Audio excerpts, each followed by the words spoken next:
Sure, everything is good here. Okay, good afternoon. Welcome to this would be May's Director's Cut.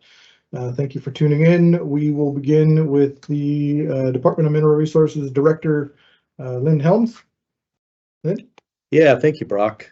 Thanks for those of you who came to the Director's Cut and also for those who've tuned in over the internet. In May, we talk about March production, and we had a little bit of a decline in oil production in March. We ended the month pretty strong, but we started it with about 100,000 barrel a day deficit. If you recall, we had severe winter weather that first week of March, right at the end of February, first week of March. We had one of our gas plants, I think it's the Bear Creek, that entire complex went down due to power interruptions and had a lot of wells off. So we started the month 100,000 barrels a day in the hole, finished pretty strong, but we didn't quite make it all back up. So we ended up overall about 33,000 barrels a day below the February number. Things have gotten a lot better since then. And so we're still anticipating that 1.3 million barrels a day, but it just seems like it's been month after month. We've had something happen. Production-wise, still 12% above revenue forecast. Price-wise, 5% above revenue forecast. So state revenues are still coming in very strong, probably around 10 to 15% above revenue forecast. So there will be significant amounts of money in Prairie Dog and the infrastructure funds and all the funds that go to non-oil and gas producing counties. One of the things that's interesting about February and March production is the sudden increase in McLean County production. So there was a well pad, 4 wells, 3-mile laterals drilled by Oasis that were brought on in December and almost doubled the McLean County production. So they're now considered in the category of oil and gas producing counties. So the Prairie Dog money goes away, but the county share of gross production tax and oil extraction tax will more than make up for that. But that's how some of these wells just overperform these days. So these are 3-mile laterals drilled from the east shore of the Van Hook Arm, Deepwater Creek Bay, and they go out under the Van Hook Arm 3 miles, and just phenomenal production rates.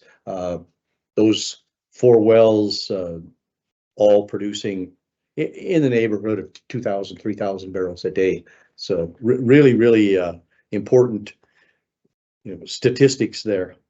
Interestingly enough, gas production up rather sharply, 7% increase in gas production. Still haven't quite hit the December 2023 record, but we're knocking on that door for production and capture. Held in there at 95% capture. So, and I'll talk in a minute a little bit more about that and how that has impacted the Fort Berthold production. We had talked last month, I think, about the drastic drop in Fort Berthold production. We're going to see a major reversal there because the gas capture and the connections got put in place. We had a couple rigs moved to Montana, so we're at and we got rig moves going on. So we're at 36 drilling rigs. We also still have some lingering load restrictions, nothing on the major highways, but some of the secondary highways and county roads still pretty wet. And so we've got load restrictions on some of those. In the permitting category and the completion category, I think you heard me talk yesterday. Our expectation and our goal is 90 to 100 a month. We did not get there in any one of the 3 months that we're reporting. And so we're really pushing hard to get our, particularly our permitting staff up to speed with the new North Star system so that we can maintain that 90 to 100 permits a month, 90 to 100 completions a month. That's what it's going to take to grow our production to that 1.4 million barrel a day goal. Nothing much changed statewide in wells waiting on completion, but we'll talk about Fort Berthold in just a minute. All-time high number of active wells producing in March. So even though the production was down a little bit, the well count was up, and I think that dichotomy is explained by the Bear Creek plant going down and wells getting shut in order to compensate for that, as opposed to flaring the gas. And the drop, or the rise, I should say, in inactive wells from February to March again is winter weather. IIJA, I want to talk about that a little bit, because just this week we got word that our $25 million phase 1 formula grant has been awarded, and we will anticipate pulling those funds down in August. We want to finish up the reclamation work that went with the initial grant, which left us, I think, with around 140 well sites that we hadn't finished the reclamation on. We had removed all of the production equipment and any contamination that we found, but we need to finish that reclamation work this summer. And then starting late summer, as soon as the crop comes off, and certainly next year, we plan to really kick into gear that $25 million. And why am I talking about reclamation? Well, you heard the governor say yesterday, we have a small number of orphan wells. We right now, in terms of orphan wells, I think he said we've got a couple hundred. That's our number of abandoned wells. Orphan wells is about 24. And so the formula grant, 70% of that is going to be spent in north central North Dakota to deal with the brine pond brine spill problem that's been lingering out there.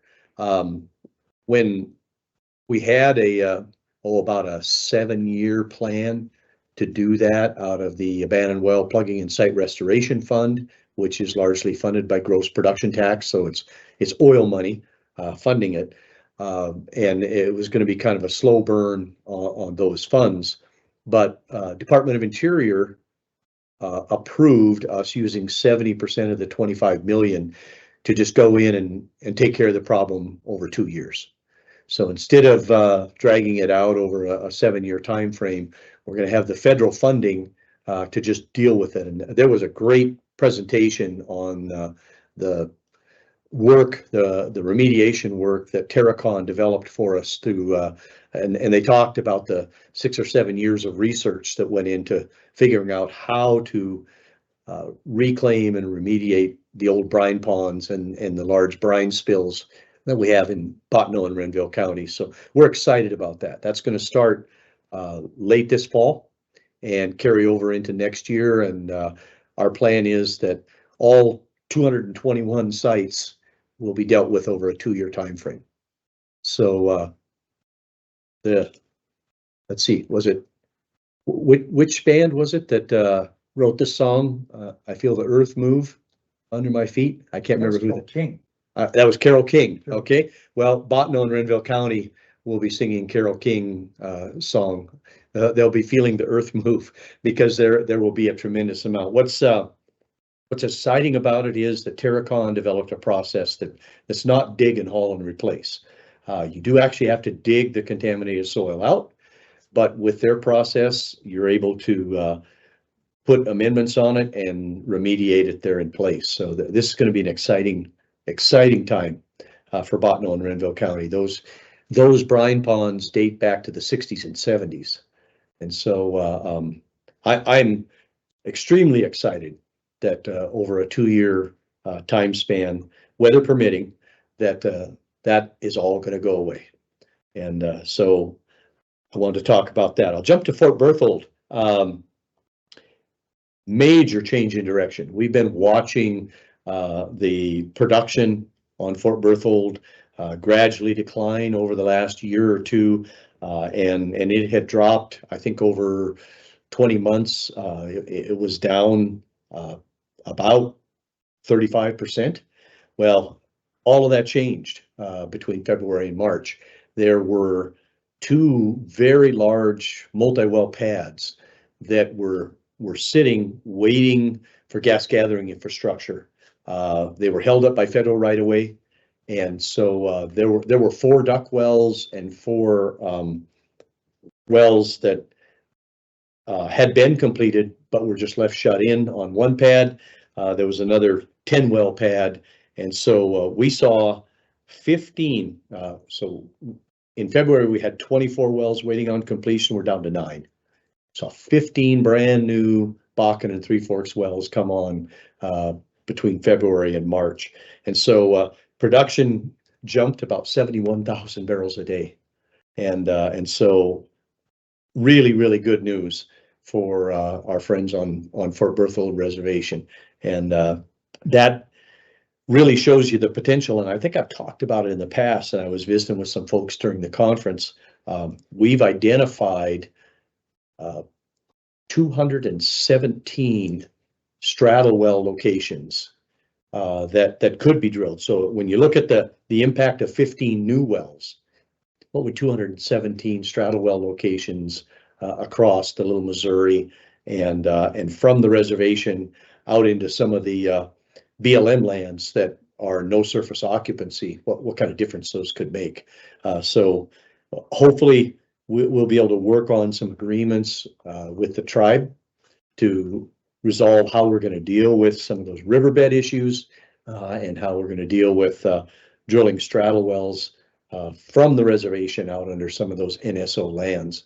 But it really shows you the power and potential of the new wells that are drilled these days. So 15 ducts completed and an increase of 71,000 barrels of oil a day. That's pretty amazing. Storage wise, well, let me talk first. 15 frac crews running. So that's about perfect for the rig count that we have. But as we ramp up to hopefully by the end of the year into the mid 40s in terms of rig count, we're going to need another 5 to 10 frac crews to keep up with them. At the conference, we heard about some of the amazing new things that are happening with fracturing technology. And we do have the e-frac fleet is now here and running. It came in April, and so it's up and running for Hess by Halliburton, and it's using the CNG. So it's helping us solve the flaring problem, and it's bringing the latest and greatest technology to hydraulic fracturing. So they're burning CNG. Our grid in Williams, Mountrail, and McKenzie County can't handle a 30 megawatt load being just planted out there on a well pad. Just simply is not possible. But we have plenty of CNG. So, and we have companies, startup North Dakota based companies that are capable of delivering liquefied natural gas and high pressure compressed natural gas to those locations. So really kind of good news in every direction there. Their hope, they wouldn't say yesterday as to how many e-frac fleets they would like to put in the field in North Dakota, but I can promise you it's a lot more than one. So that really is the newest and highest technology that we have available. Storage, still enormous amounts of natural gas in storage, and the price is very, very low, 20 to 30-year lows. Crude oil storage is in pretty good condition around the world, and in the private U.S. crude stocks. They haven't really made any efforts to refill the SPR at this point. The prices are pretty high, and they're not doing that. Gas capture is stable, 95%. And on the federal front, we're moving from the comment phase to the litigation phase. So the waste rule, venting and flaring, it shall be litigated, as will the conservation rule, the leasing rule, and the waste emission charge rule, and probably its twin sister, the new subpart W reporting rule.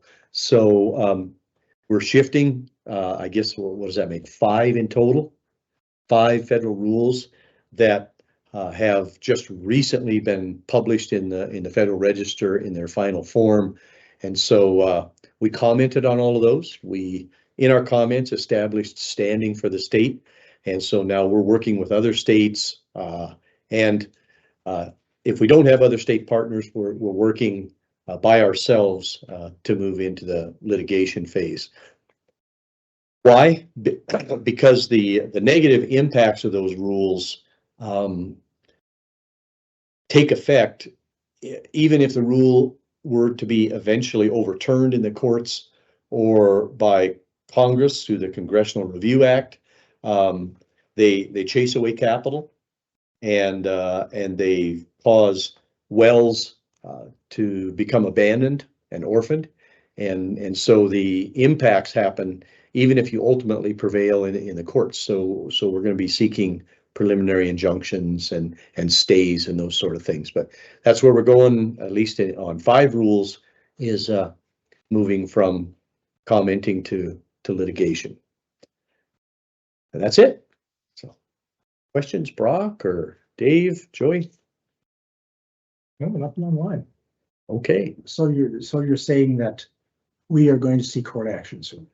That's right, Dave. Yeah, that whether we partner with other states and join them in their circuit, or we really are trying to push to do these here in the 8th in the North Dakota federal courts, but one way or another. So, for example, I believe it's the greenhouse gas rule.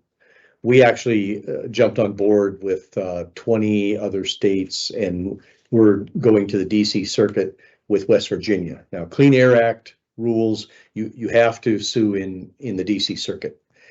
Those are unique. The rest of them, I believe, can be anywhere in the country. And so on these 5, right now the push from the Attorney General's office is to file these suits here in North Dakota in district court. So y'all will be able to go to the hearings and take all that in. Sort of unrelated to that, but why are e-fracs, like, what's the benefit of them? What do they bring? Great, yeah. So there are a number of amazing things that happen. One of them is that when you're running a diesel-driven frac pump, you have a transmission and a human being, and as you try to move the rate or pressure up or down, you're limited by the RPM of the engine and the gear that you're in. And if you have to shift gears, everything changes very dramatically, and it's very, very hard to maintain rate and pressure. With these e-fracs, it's a variable speed electric motor. It's driving 2 pumps, and you can literally dial a 1 barrel per minute change in, and the computer will set the RPMs to give you a change of 1 barrel per minute. Had the opportunity to see the comparison between diesel fleet fracs and e-fracs on a couple dozen Permian wells. And the e-fracs were these beautiful smooth curves where the frac design was all pumped at the design rate and pressure, and the others had all these, jagged spikes and valleys because you were dealing with shifting gears and trying to keep the frac pumps running. On the other end of it, for example, for the service company, they've been able to push the pump maintenance to the point where they're capable of keeping a frac pump running 23 out of 24 hours. And that has increased probably 25 or 30%. The reason is the computer knows, first of all, I think they told us there's like 50,000 sensors on the frac location and in the wells that are measuring everything that's going on. And the computer is aggregating all of that every few milliseconds. Whereas a human being might over rev an engine or overpressure a pump and cause damage to it. The computer doesn't allow that to happen. It shifts it to another pump. And so the maintenance time is way down. The reliability is way up. The performance is up because the rate and pressure that's ideal for that stage is what the machine does. So it's pretty amazing technology. They've coupled it with a new technology of actually downhole sensors that they pump into the well, and those are constantly giving feedback to make sure that the frac fluid's going where the engineers wanted it to go. So not only are we doing a better job of drilling the wells in the part of the zone that we want to be in, but we're doing a much better job of tailoring the stages and the perf clusters and how we treat them to what kind of rock was encountered. So it's pretty astounding what's happening. So, We- how- We did get a question from online. Are there any other operators talking about bringing in E-frac fleets? So they're all very interested, and I think that's why Halliburton's so optimistic. And I think several of our other frac providers are looking into it. But yes, so all of the larger operators are investigating bringing that technology in. I think it will, one area that I see it really making a difference in is like the refracs, because, predicting how a well is going to react when you're refracturing it is difficult at best, but being able to respond to what the wellbore does in milliseconds instead of shutting down and trying to figure out what to do is like night and day. So the answer would be yes. Any particular companies you know of? I'm not going to name names, but I would say all of our large operators, I would say everybody in the top 10 are looking at trying to bring in and utilize E-frac. So think about what that means to the grid, but also what it might mean to the companies that aren't going to sell LNG and CNG. So we do not have the electric transmission and distribution system to implement it quite the way the Permian has. It won't be as rapid because we don't have the electric distribution system to take a 30 megawatt load on a well pad somewhere. so how many are being done in North Dakota? I'm sorry, How many E-fracs are being done? E-fracs. So they're running one frac fleet, and they are capable of fracking 4 wells a month. So that's where we're at right now. I think they'd like to do an order of magnitude increase on that. They'd like to move us to 10, half of our frac fleet being E-frac. But again, the grid is the issue. The grid is the initial issue. It really is, and so it requires a lot of logistics. But so they'll have to provide their own electric generation on site. That's a sort of a hidden blessing, though, because we have more than enough natural gas, as we know. So I suppose you were glad to hear Basin talk about its natural gas plant that it wants to bring on. Very happy to hear that report, and I know they're also planning to upgrade the transmission system. They want to upgrade the transmission system that runs north from Underwood to Minot, so that the entire ring is upgraded, and that way if there's an outage at any point, they'll be able to feed from either direction into the transmission system. So yeah, big plans on the part of Basin to upgrade and add power, but they realize that the demand is much greater even than what they have in the near-term plans. Oh, yeah. All right. Yeah. Thank you very much.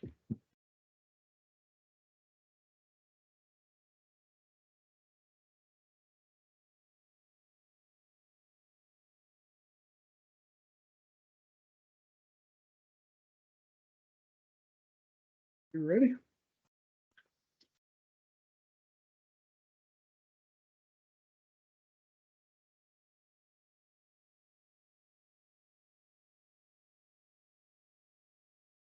All right. Well, good afternoon, everyone. Justin Kringstad, Director of the North Dakota Pipeline Authority. Happy Friday. It's been a good close to a good week with the Williston Basin Petroleum Conference here in Bismarck. So for those of you that weren't able to attend in a couple of years, hopefully we see you there when we're back in 2026. So we'll get rolling here on the production updates. We're able to get some fresh numbers as well from eastern Montana, South Dakota, so they're seeing a little bit of an uptick as well. Those 2 rigs, when you're starting at a low base production level like that, 2 rigs can start to move the needle over there. So we're just keeping an eye on that, not only for the oil, but as well the natural gas and how that's all going to continue to interact basin-wide here within the whole transportation system. We look at those month-to-month changes. I'll just focus down on that bottom one, the gas-oil ratio. We did see a slight jump up in that, starting to dig a little bit deeper. The question becomes, is this just the start of that continued trend upwards? My initial suspect or suspicion is that with 56 or 50 some odd well completions, that's likely. We didn't have enough completions to really grow production and bring on a lot of fresh low GOR wells, and so that may be just again part of that temporary blip until the math starts catching up with us here probably in Q3, Q4 of this year. No major changes yet on the oil transportation dynamics. The one thing I will note on here, let me bop to slide 5 before I start commenting on that. Not anticipating any major changes in the next couple months of data as we look at April, May. We know that this summer the Marathon refinery in Mandan will be going down for turnaround. The last time was 7 years ago. We'll be going through that process again, that June, July timeframe. And so we will start to see some interesting moves and things shake up a bit here and how that oil is being marketed as that option is temporarily taken out of the system. We look at oil prices from around the U.S. here. Pad 1, Pad 5, highest priced markets. Again, weakness a little bit down on that Pad 3, Pad 2. I'll bop. In a moment, we'll talk about Bakken crude, but I'll just quickly, no major changes on the crude by rail. Still right around 2 unit trains per day being estimated with, as you'll see here in a moment, a bulk of that heading to that Pad 5, the Pacific Northwest. I am continuing to see some barrels heading to that California market. There's some carbon considerations between, what those California refineries are targeting, what the Pacific Northwest is targeting. So I'm not surprised that we're going to continue to see those barrels heading that way as they're looking for that lower carbon index crude that the Bakken is able to provide. Some good news in that Clearbrook pricing point. We're back up in the positive. We had a number of months where we dropped below and we were at a negative a discount to WTI. That is back up in March, April timeframe. We saw Canadian synthetic crude oil prices start to get an advantage above WTI. If you recall, kind of late last year, first part of this year with the Trans Mountain system and a lot of the uncertainty there. As that began to shake out, there was more clarity and line fill optimism. That market started to shift again, more favorable for those synthetic crude oil barrels out of Canada. More favorable now, trickling for those Bakken barrels that also compete in that Pad 2 kind of Great Lakes Midwest marketplace. Imports, exports, almost spot on February to March, so nothing much to talk about there. Again, gas capture, real strong numbers, 95%, and no changes statewide on why those molecules were being flared. So again, a lot of good chatter this week about different technologies and different strategies that folks are continuing to stay on top of in order to maximize the amount of gas that's heading to the sales line. This was, again, lockstep with what Lynn had shown on the well completions. Again, the good news, we're able to stay on top of well connects to those new wells that are starting to produce gas in the basin. Some weakness on the EIA oil price outlook. They shaved a couple dollars off of that. They're now still staying above 80 for the remainder of 2024 before dropping back just slightly below that $80 level in the latter half of 2025. And then natural gas. That was, again, a hot topic this week with a lot of discussions about what type of solutions are going to continue to need to be put into place. So as we're looking at here, gas processing is front and center. That's more at the localized field level. We'll talk in a moment on the transmission side as well for the systems that we're going to need to have in place. I'll quickly touch on kind of the southeast corner. Things are going well and on schedule for a Q4 completion of the Wahpeton line that WBI is constructing. I know they're laying down pipe and really prepping to get rolling here once everything's lined up and contractors are ready. So it'll be an aggressive construction season. As more information comes out, I'll certainly keep this group informed on that. The one thing that had me a bit nervous heading into that April, and now we're still into it here in May, was a series of maintenance events on the northern border pipeline system. You can see at compressor stations 5, 8, and 11, 2 of those being in North Dakota, 1 in South Dakota. There was going to be you can see the various time frames there, reduced capacity on their system. Thankfully, the team at Northern Border was able to minimize the disruption as best they could. So some of the planned reductions, they were able to do better than that. And so the decrease in capacity for North Dakota Gas wasn't as severe as initially anticipated. Likely be out of that here by the end of this month. And then on to the summertime where things quiet down a bit. So again, the fears surrounding that, we already knew how tight it was here in the Bakken for getting gas out.